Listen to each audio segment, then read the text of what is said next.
states of Maharashtra, Gujarat, to a greater extent, they have been promoting the country in terms of textile and allied industries. We all are striving to make the nature, the state of environment in our country in a better manner. With a growing population, the solid waste management will start taking a big toll in India and the thermal power plants.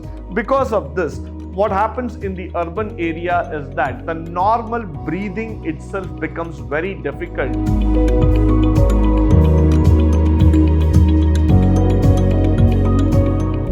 Good morning and welcome to the second session of Chapter 9, Environment and Sustainable Development. In the previous class, we were talking about why environment is important in terms of economic development. In the current class, the following topics are going to be discussed. We're going to talk about state of India's environment, and we are also going to talk about air pollution. The environmental situation in India is quite alarming, quite dangerous, and we need to do something to bring back the environment for an economic proposition. Similarly, air pollution is a very common problem in India, and we have been experiencing several related issues with that. So in this session, we are going to have a deep dive session about what is the state of India's environment with the air pollution factors. So quickly moving forward. Now, what is the state of India's environment when it comes to the economic situation? India has abundant natural resources in terms of rich quality of soil, hundreds of rivers and tributaries, lush green forests, plenty of mineral deposits, land surface, vast stretch of Indian Ocean, ranges of the mountain, etc. So India has got nothing in short, but India has got everything in plenty. This is a country which is blessed by Mother Nature, by Mother Earth in such a manner that we have got everything that exactly a country needs for economic development. We have been a country which has shown the path to hundreds and thousands of people in terms of development. But the only challenge that we have always faced is that why have we not been able to control the environmental degradation altogether? Why is that we have not been able to see development happening in different parts, in different avenues altogether? So that's where we have always felt that this is being a challenge to us. This is being a question mark to us. So, if you start looking here, even the black soil of the Deccan Plateau, particularly suitable for cultivation of cotton, leading to a concentration of textile industry in this region. So, every single part of India is blessed with some kind of natural resource that is actually being helping Indian economic development in a large manner. If you look into the states of Maharashtra and Gujarat, they have been blessed with this black soil, particularly because that will help the textile industry to grow there. And that has been very true. Why? Because if you see the states of Maharashtra, Gujarat, to a greater extent, they have been promoting the country in terms of textile and allied industries altogether. Now, moving forward. When we talk about the state of environment in our country, we also need to understand about the Indo-Gangetic plains which has been spread from the Arabian Sea to the Bay of Bengal, one of the most fertile, intensively cultivated and densely populated regions of the world. So we are typically talking about a connection from the west to that of the east altogether. Just imagine the size, the breadth and length of a country like India, which has got millions of people living and hundreds and thousands of people who are surviving because of agriculture. So this is a country which has seen agriculture live as a factor altogether. So this situation is quite intense, quite popular in terms of development altogether. Now, when you try to understand the Indian psychology, the Indian growth factor in terms of economic development, it is quite obvious that the Gangetic Plains, the Deccan Plateau, and the East and the West Coast have been one of the most popular areas which has been contributing in terms of agricultural as well as industrial economy altogether. So when we talk about the India's forest, when we talk about the factors that have been contributing for the Indian economic development, the one important factor is that India's forests, though they are not evenly distributed, but still they contribute a lot for the greenery across the country. And that has been one of the reasons where if you see that the wildlife population, the ecosystem has been highly balanced. Now, when you see here, the large deposits of iron ore, or when you talk about natural gas, are all found in our country because of the factors that we have a lot of ecosystems built across our country. Now, this is very, very important for us to know. Why? Because environmentally, you are blessed as a nation. Environmentally, you are gifted in terms of all the natural resources. But somewhere down the lane, we have not been able to bring into a balance. We have not been able to bring into a situation where we can see the development happening consistently. So that is why we all are striving to make the nature, the state of environment in our country in a better manner, in a phased manner altogether. So that is what we want to see as a growth, as a development factor altogether. Now, moving forward, India alone accounts for nearly 20% of the world's total iron ore. Plus, we also have bauxite, copper, chromate, diamonds, gold, lead. Probably you name the metal and India has it in it. So that is why if you start looking here, India is a country which is very, very rich in terms of metal deposits, in terms of all the natural metals or the raw materials that are needed for the industrial growth altogether. However, the developmental activities in India have resulted in pressure in terms of the finite natural resources, besides creating an impact on the human side, on the human well-being altogether. Because of the constant pressure that is coming into the Indian scenario in terms of production, we need more and more. We need more input, more raw materials altogether. We have gone to the extent of breaking down the mother nature. We have been doing this extraction for a very, very long time. And because of this, what has happened is that there has been severe impact on the human mankind altogether. Most of our life have been disturbed. We are not now able to get a clean and green ecosystem altogether. So this is where we are facing a challenge. We are facing a problem altogether. We are seeing that we are not able to get a composite sector, a composite factor altogether. So it is very, very important for all of us to understand the growth factor here. Next, the threat to India's environment poses a dichotomy, which means to say that there is a threat of poverty-induced environmental degradation, because there are factors where I would say that where people are not able to get regular job, where people are not being able to access all the factors that have been given in Indian system, and that is slowly leading to an environmental degradation also. And if you see that at the same time, because of the pollution problem, because of the external factors problem, there has been an affluence, rapidly growing industrial sector. The industrial sector, though it is growing on one side, but the other side, it is creating a threat to the environment. The pollution factors are hammering down the natural growth altogether. One side, we want the industrial sector to grow. We want them to provide as much as possible in terms of job, in terms of development. But the other side, we also need to know that if we start depleting the forest resources, if we start depleting the livelihood of people depending on forestry and environment, they will become poor, and at the same time, it will also adversely affect the normal human life altogether. Now, moving forward,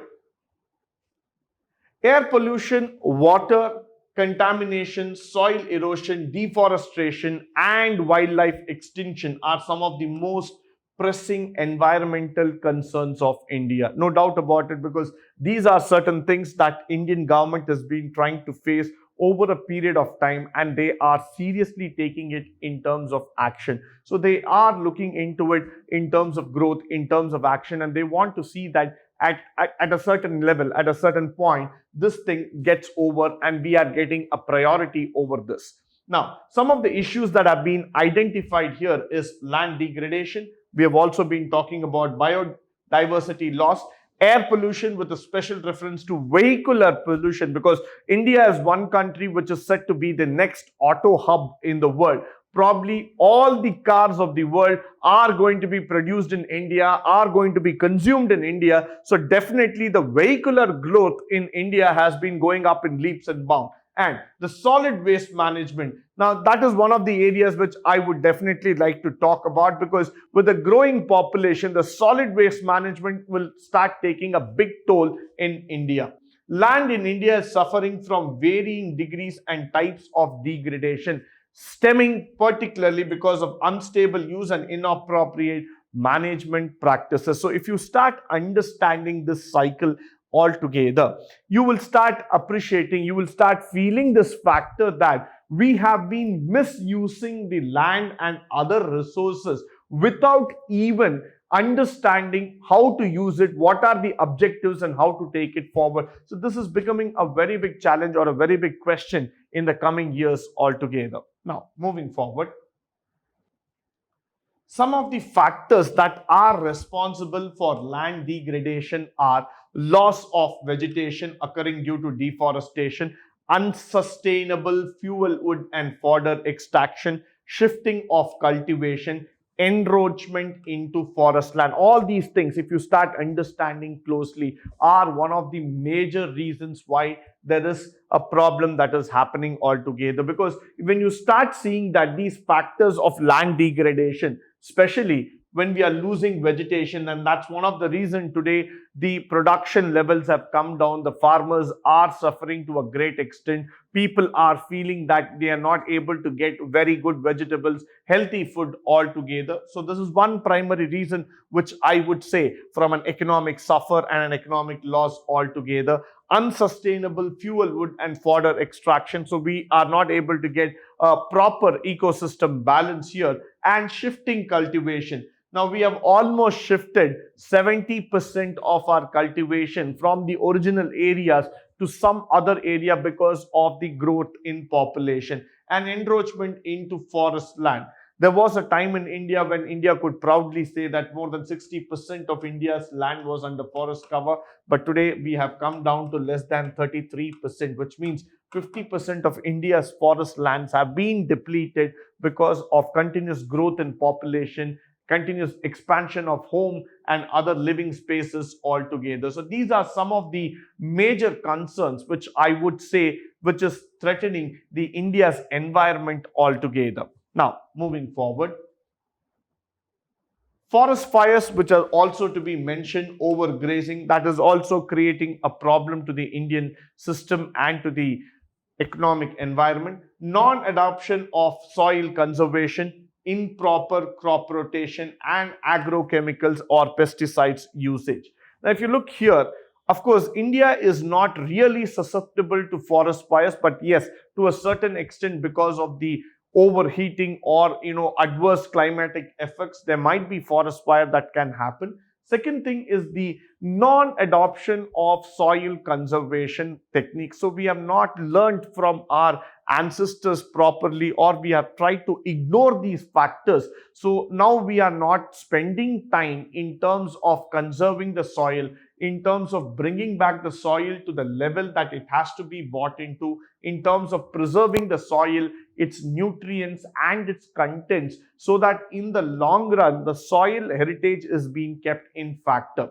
The other thing is the improper crop rotation. Many a time, our farmers are affected by the factor that they are not able to get a good return for the investment that they have made in agriculture.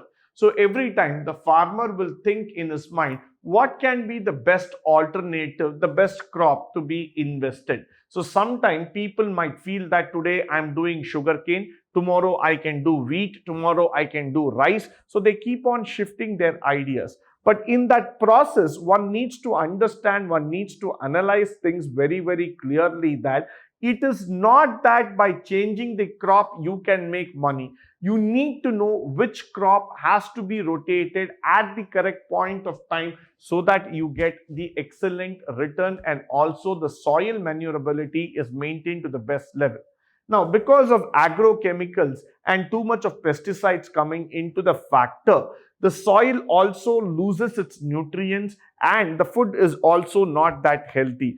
Too much usage of pesticides and the factors are actually trying to hit upon the soil, hit upon the agricultural levels to that extent that the crops get completely destroyed, and people have to find alternative usage so that the crop management is also taken care of well and agricultural system is also not affected. Now, moving forward,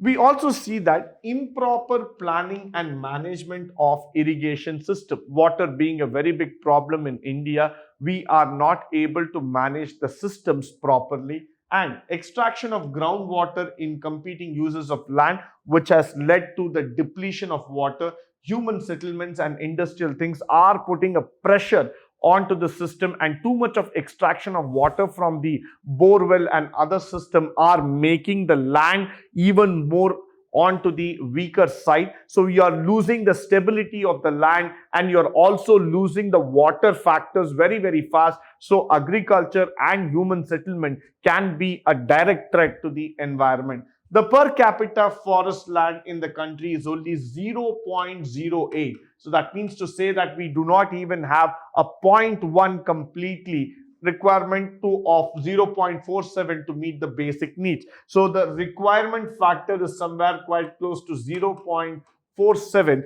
but we only have 0.08, which means to say that it's extremely low when compared to the exact requirement that we need. And this is resulting in excess of about 15 million cubic forests over the permissible limit. So what is happening here is that over the given limit, over the permissible limit, things are being falling down. So that is quite concerning for all of us. That is really a matter of concern. This needs to be curbed. This needs to be controlled at any given point of time. So this is a matter of a real big concern for all of us. Now, moving forward,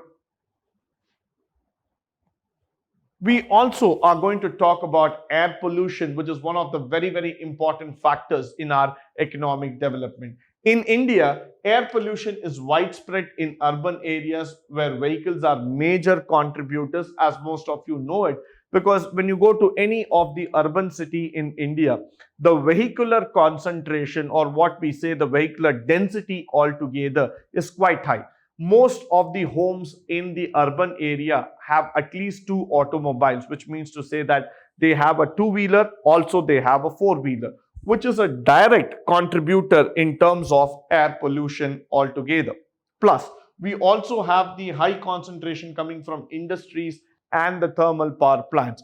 Because of this, what happens in the urban area is that the normal breathing itself becomes very difficult, and urban cities become a direct contributor to high pollution environment altogether. That is leading to a complete disaster in the long run. Similarly, vehicular emissions are particular concern of these things, where you see that at the ground level sources, and they have a maximum impact on the general population. So today, the upcoming population, the upcoming situation is that it is quite alarming to go back and tend to a generation that they will not be even having a clean air to breathe. The reason for it is just because of the automobiles, just because of the vehicular population that is increasing. Now, that is also making the automobile industries go back and think how they can reduce the carbon footprint and start creating vehicles which are non-polluting in nature. Probably that is one of the reasons today in India you would see that most of the vehicles are coming up with the hybrid combination, which means they are switching out from the petrol and diesel versions, and they are moving towards electric vehicles or solar energy panel based vehicles, so that they will be able to be less polluting in nature and contribute to a healthy, cleaner and greener environment. Now, moving forward, we also need to know here that the number of motor vehicles has increased from 3 lakh in 1951 to 67 crores in 2003. Just look at the development. A 3 lakh to 67 crore. That is, quite a number what we are talking about. That's, it's a huge number. Rather, we have to say altogether, because of the personal transport vehicles, because of the factor that now the human capital, that is the income, has increased. People want more luxury, more convenience, so it has constantly grown up, and about 80% of this total number of registered vehicles are contributing significantly to the air pollution. That means to say that the personal vehicles that are being bought up by us are the direct contributors of air pollution. So the more and more people invest in automobile, they have to keep in mind that they are contributing to the air pollution. The recent cases that we have seen in Delhi, Lucknow, Hyderabad, Chennai, Bangalore, Mumbai, these are all places where you would see that air pollution levels are significantly higher. Why? Because of the vehicular transport that is seen there. Next, India is one among those 10 industrialized nations in the world. No doubt about it, India is a big nation, and it is one of the top 10 countries in the world which has been contributing directly in terms of the industrial development. But this status has brought with us the unwanted and unanticipated consequences such as urbanization, pollution, and risk of accident. So definitely one side, when we are talking about development, when we are talking about growth, when we are talking about economic progress altogether, the other side, we need to be careful about this factor that we have also brought in problem like urbanization, pollution, and risk of accident. So probably we might not know about this factor in the long run, what is kept in store for us. So in the development factor coming into the position, in the concept of saying that we are developing, we should not go to the level of destroying our own country.